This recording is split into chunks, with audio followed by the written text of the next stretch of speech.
Quand je vous dis de faire attention à ce que vous signez, je vais vous montrer une fiche standardisée d'informations dans laquelle on va bien montrer que vous avez fait, en tout cas la cliente a fait un choix différent que soi-disant ce que son banquier lui a proposé. Et encore une fois, en fait, quand on discute avec les personnes, on s'aperçoit qu'ils n'ont pas du tout la notion de ce qu'ils ont signé ou ce qu'ils n'ont pas signé. Et attention, là, on est sur des mauvaises garanties, il faut changer de contrat. Donc là, c'est une fiche standardisée d'informations sur lequel, bon, heureusement, déjà, on peut voir quand même que l'ITT ici, donc incapacité temporaire totale, peut être couverte sans condition d'hospitalisation et d'intervention chirurgicale, donc c'est déjà pas mal. En revanche, ici, on voit que le forfaitaire n'est pas coché. Par contre, l'indemnitaire, lui, il y est. Donc, c'est pas forcément très bon pour le client. Donc là, on peut voir que la garantie invalidité permanente partielle, elle n'est pas cochée. En fait, on ne la propose pas. Il n'y a pas d'obligation pour la banque de l'avoir pour obtenir le prêt. Donc concrètement, encore une fois, on s'en fiche et c'est dommage parce que c'est quand même celle qui commence à 33%. Sur celui-ci, donc on continue, ça dit que la solution d'assurance que vous envisagez à ce stade, c'est le décès, la perte totale et irréversible d'autonomie, l'incapacité et l'invalidité permanente totale.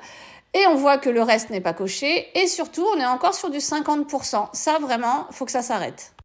Alors là, je ne sais pas si vous allez bien voir, mais en fait, il est là votre souci régulièrement. C'est qu'on dit qu'il y a le choix du client suite au conseil. Donc, on vous a fait un conseil. C'est soit j'accepte le conseil, et là, souvent, c'est coché là, alors que vous ne saviez même pas ce que vous aviez ou pas. Mais là, dans ce cas-là, on a fait un choix différent du conseil proposé et on prend toute l'entière responsabilité de mes choix de garantie. L'établissement distributeur d'assurance me met donc en garde que les garanties choisies peuvent ne pas être adaptées à ma situation. De ce fait, je ne pourrai pas mettre en cause la responsabilité de l'établissement distributeur.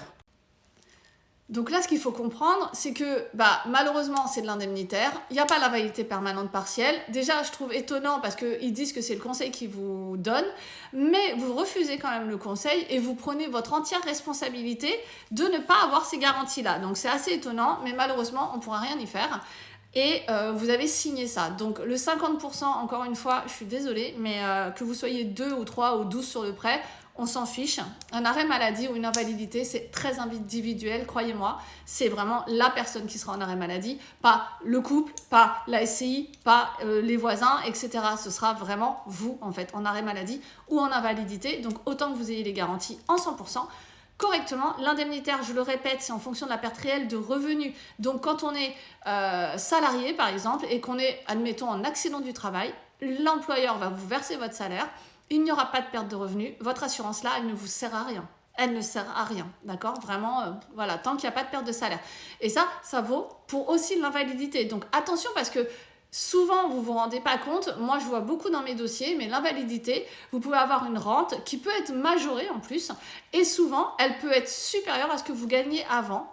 Et dans ces cas-là, là c'est déjà arrivé sur pas mal de dossiers, eh bien cette assurance en indemnitaire ne sert à rien. Elle ne couvrira jamais le prêt immobilier, même jusqu'à l'invalidité. Donc vraiment faites attention à ça. Et l'invalidité permanente partielle, moi je ne comprends pas que vous ne l'ayez pas. Donc tous ceux d'entre vous là qui ont ce type de contrat où il manque des garanties, remettez-les. Changez vos contrats et vraiment rajoutez ces garanties.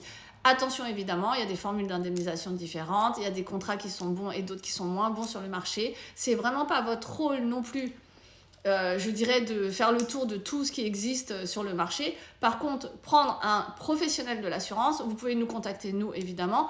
Ça permet quand même que nous, on fasse le tour. On est courtier, on travaille avec pratiquement toutes les compagnies qui existent sur le marché en assurance de prêt immobilier.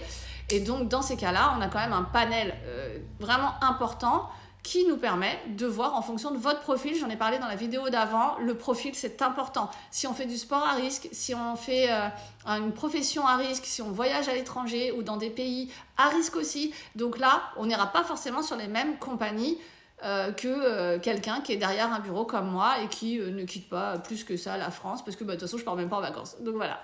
Mais vraiment faites attention, le but du jeu c'est que vous ayez toutes les garanties en fonction de votre profil et qu'on n'ait pas de mauvaises surprises en cas de sinistre.